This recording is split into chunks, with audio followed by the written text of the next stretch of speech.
बिमायानो डाइरेक्ट बुंखायो इसोरा निस्सय सानसेब्लाबो बिनि सायाव साजा होखागोन मानोना मालायनि बिमा बिफा बिसि फिसा आलो गोजोन संसार जानायखौ सनिया ब्रह्म फिसाजोआ गोमानानै दंमोन नङा होमबा गोबाव सानमानि दिनै 13 तारिख ना 14 तारिख जालांबाय 1 तारिखनिफ्रायनो गोमाना दंमोन दा नोंथांमोनहा जोंनि फिसाजो गोमानायनि मेन गुबै जाहोनफोरखौ मिथियाखै मा जादों मा जायाखै खालि जोंनि मेगनाव मोदै बा जोंनि दुखु दाहा जों बिमा बिफानि गुबै बाथ्रा दिनै जोङो नोंथांमोननो क्लियारेक्सन होनो सानदों जोंनि फिसाया मानि खारनाव खारामोन ना बले गावसोर खारामोन ना बले माबा मोनसे गोसो जाना बहाबा बेरायनानै फैयामोन ना बले बेफोरबायदिनो फैलाबायनायाव बोरैबा गोदाव सोराव जानानै बहा थाखो बहा माखो बेफोरनि थाखाय जों गोबां सिन्था जादोंमोन नङा होमबा दा बिनि फारसेनो आङो फिसानाव फारसेनो फारि फारि सोंनि आंबो दासिमबो सोंनानै लायाखै मोननाय जायगानिफ्रायनो लाबोनानै दा मोनासो आराम सोंनोसै मानोसै होननानै जोङो न'सिम फैदों गुबै बाथ्राया बेनो जे माब्रैहाय आंनि फिसाया खारा नङा होमबा जों बेखौ बयबो मिथिनो लुबैदों दा आं फिसानावनो सोंनि मामा नोंसोरो मा गोसो जानानै सानैजों न'निफ्राय ओंखारबोआमोन बहा थांनो होननानै ओंखारबोनायमोन आरो जों खोनानो मोननाय बायदिबा नोंसोरो आलायस्रि बर' नोंनि लोगोआ बेखौ न'आव दोनलांदोंमोन ओमफ्राय नोंसोरो दा गुवाहाटिथिं मारै मोनफैगोन मामा नोंसोर बेखौ गासै नायगिरिफोरनिसिम फोरमायहर आखाइखौ दिहुननानै खुलुमबाय होनोबो खुलुमबाय जों माने आलासिखौ दोनलांनानै थांदोंमोन ओमफ्राय बेयावहाय समायना होननाय बे समायना होननाय बिमाया आंखौ सानफ्रामबो होनबाय थायो नोंखौ नोंसोरबा बे फाननो लांदोंमोन होननानै आंखौ सानफ्रामबो होनबाय थायो आं दुखु मोनो आदि जाबाय थाबा ओंखायनो आलासियाबो लिंखानायजों आं फैदों आरो आलासियाबो लिंखादों समायना नोंनिया अबेनि रुफि गामिनि समायना बुङो ना बिमाया बुङो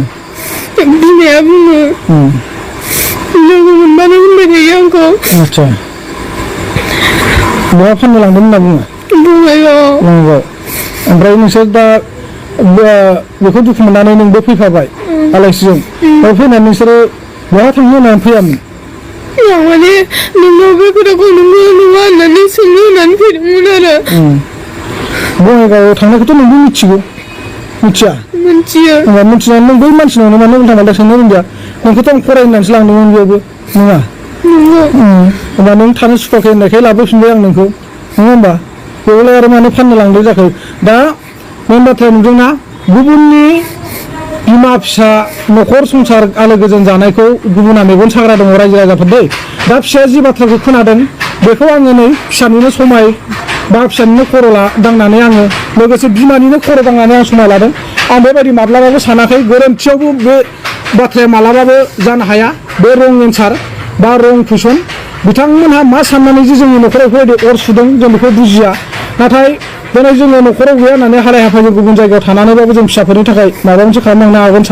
नामा साननानै जों गुबुन जायगायाव थायो खस्थ' खालामो दिनै बेराफारसे आं बेमार जानानै दं नोंगौ आं खामानि दामानि मावा बा मावनो हाया बेनि खारनावनो आं दिनै बेमारनि थाखायनो आं खामानि दामानि मावनो हाया बे हिसाबै आं दिनै मोनसे फिसा इउटुब चेनेल खुलिनायनि गेजेरजों इउटुबजोंनो माबा मोनसे जालांगोन नामा होननानै आं इउटुब चेनेल खुलिनानै आं सालायबोगासिनो दङ आरो लोगोसे फेसबुकआवबो नाजागासिनो दङ दा बिनि गेजेराव जोंनि न'खराव माबायदि अरसुना होदों नङा दिनै फिसानि खुगानिफ्रायबो खोनाफिनबाय फिसाखौ आङो बङाइगाव मोनसे समाव बेफोरबायदि जोंनि न'खरावथ' गैखाया नालाय आं फरायहोनो होननानै लांदोंमोन जेब्ला आं बङाइगाव सिकिउरिटि जब मावदोंमोन बे समाव आं फिसाखौ आंजोंनो फरायहोनो होननानै लांदोंमोन दा बेवहाय फिसाया थानो सुखुवा मानो सुखुवा होनना बुंनायखाय आङो लाबोफिनदों खुद गावनि खुगानिफ्रायनो मिथिना मोनबाय नंगौना नङा मामा नंगौ गोसोआव थाखानाय जोंहा फिसालाजों समानफ्रामखा बेनिफ्राय एसे देरसिनसोबावमोन खोमा बे समावनो आं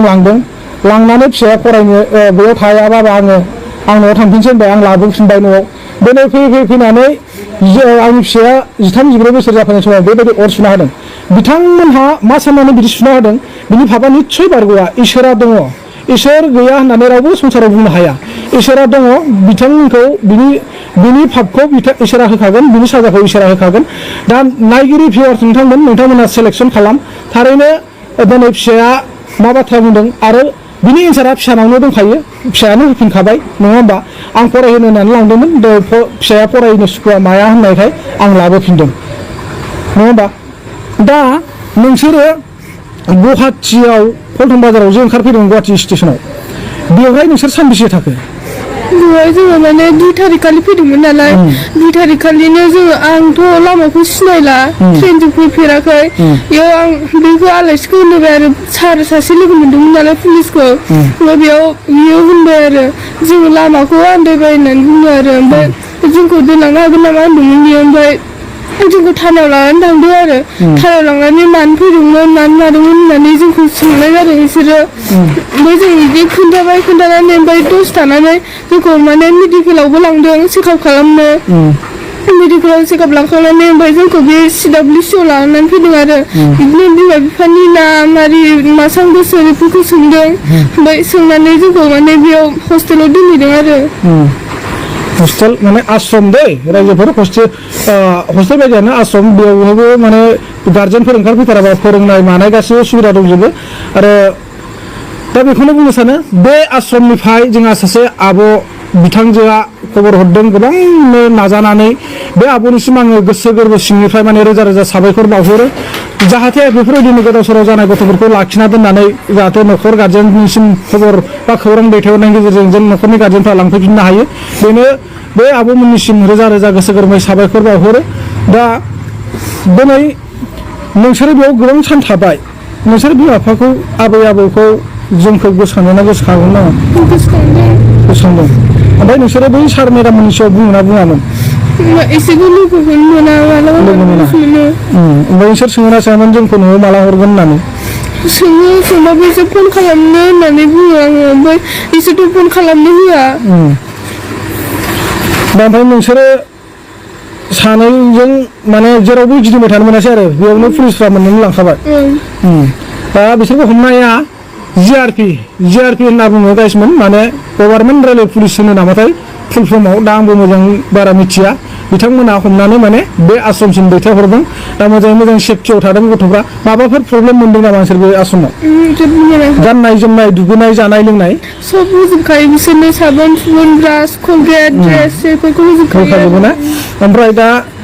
नोंसोर सानैजोंथ' फैया नङा जमा फैबाय दिनै फैनानै नाथाय गनाय समाव नोंसोरो बेलेग बेलेग गबाय नोंसोरनि गोसोआव माबायदि मोनदों दुखु मोनदों जमायै फैनानै ओमफ्राय जिथुनाखि नोंसोरो आरो हजों न'निफ्राय माखौबाफोर गिनानै खारदों नामा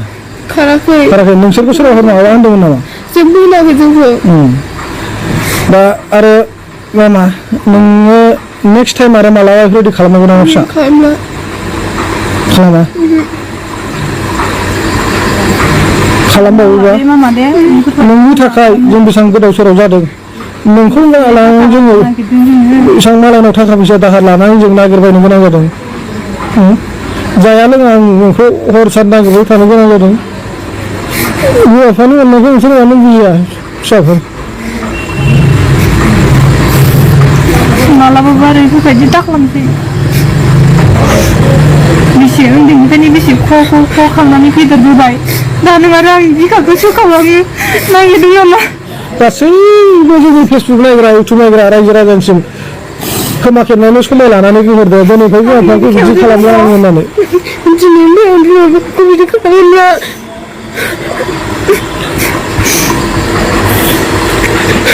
दाखांसै नोंनि थाखाय जों जाया लोङा बेसेबां गोदाव सोराव आङो हरनि 1टा 2टा हरनि हारसिं सोरांजासे आं गाबै थाबाय थादों दा बेखौ मालायनि न'आव गारना थांनानै जों नागिरबाय थादों बेखौ बेनि गेजेरजों डाइरेक्ट बुंखायो आङो रायजो राजाफोर जाय मानसिया आंनि फिसानि खोमायाव बेफोरबायदि गाज्रि राव सोनानै होदोंना फिसानि गोसोआव दुखु मोनदों बे मानसिया मालाबाबो इसोरनिफ्राय बारग'नाय नङा मालाबाबो बारग'नाय नङा मिथिबायना आं हले डाइरेक्ट बुंखायो इसोरा निस्सय सानसेब्लाबो बिनि सायाव साजा होखागोन मानोना मालायनि बिमा बिफा बिसि फिसा आलो गोजोन संसार जानायखौ जोंनो न'खराव गैयाब्लाबो जोंनिनो आलो गोजोन संसार जाबोदों नाथाय जोंनि न'खरखौ बिदि सिलिंखार खालामना होनो नागिरनाय बे मालाबाबो जुक्ति नङा दा गासै रायजो राजा नोंथांमोन जोंनि चेनेलखौ अनसायगिरि बा जोंनि न'खरखौ अनफावरि नोंथांमोना मा सानो बैबायदि व्यक्तिनि सायाव हामा बेफोरबायदि मिथिबायना मालायनि संसाराव बेफोरबायदि गाज्रि बार सुनानै होनो बा बारहावा बारहोनो बेफोरबायदि अर सुना होनो हामा नोंथांमोना बे भिडिअखौ बे बुंग्रानि मानसिफोरनो निस्सय फोरमायहै आरो खोन्था रुपुयनि सोरबा समायना ना मा होनदों बिनि बिमानो नाथाय समायना नंमारा फिसाजोनि नामा आं बेखौ मोजाङै मिथिया ओमफ्राय बिनि फिसाजोआ नोंसोरो फरायगोन नामा जोंनि स्कुलावनो दा एडमिसन लागायहैदों फार्स्ट इयाराव नोंनि थाखाय बेसेबां नों फरायनानै फैनाय स्कुलनि मेडाममोना सारमोना खबर लादों आयं बोराय एसे गाबबाय बायदों बेसा गासिबो दुखु जाजोबखादों जोंल' नङा गासै जोंनि चेनेलखौ नायग्रा मानसिफोर गोबांथार दुखु मोनदों गोबांथार गाबफादों बिसाफोर बे जि दाग्रा आयंमोनाबो बेसे सिन्था जाखादों बेसे गाबफादों बिसोरखौ भिडिअखौ नुनानै हारसा बर' बेयाव जि दाग्रा मानसिफोरा बिमाजों लोगोसे जि दाफाग्रा मानसिफोरा गोबां गाबबाय बायदों बिसाफोर मारै बेफोरबायदि जाखो होननानै नोंथांमोना खोनाखाबाय फिसानि खुगानिफ्रायनो नङा होमबा दिनै बेफोरबायदि नंखाय खोथा सोनानै होग्रा मानसिया निस्सय खाबनांगोन आं बेखौ बारे गले बुङो दा दिनै बेनो रायजो राजाफोर आं नोंथांमोननि अननायाव बा गासै रायजो राजा आइ आफा बिदा फंबायमोननि अननायाव इउटुबार ससियेल मिडिया निउस पर्टेल बिथांमोननि अननायाव दिनै आं आंनि फिसाखौ आंनि बिखायाव बोजबनानै लाफिननो मोनबाय बिनि थाखाय रोजा साबायखर आरो नोंथांमोना नायगिरि नोंथांमोना जोंनि दुखुआव गोबां दुखु मोनफाबाय बा जोंजों लोगोसे नोंथांमोना गाबफाबाय जों बिमा बिफानिफ्राय बांसिन दुखु नोंथांमोना मोनफाबाय बेनि थाखाय जों नोंथांमोनाव गोसो गोरबोनिफ्राय निमाहा बिहरनाय थायो जों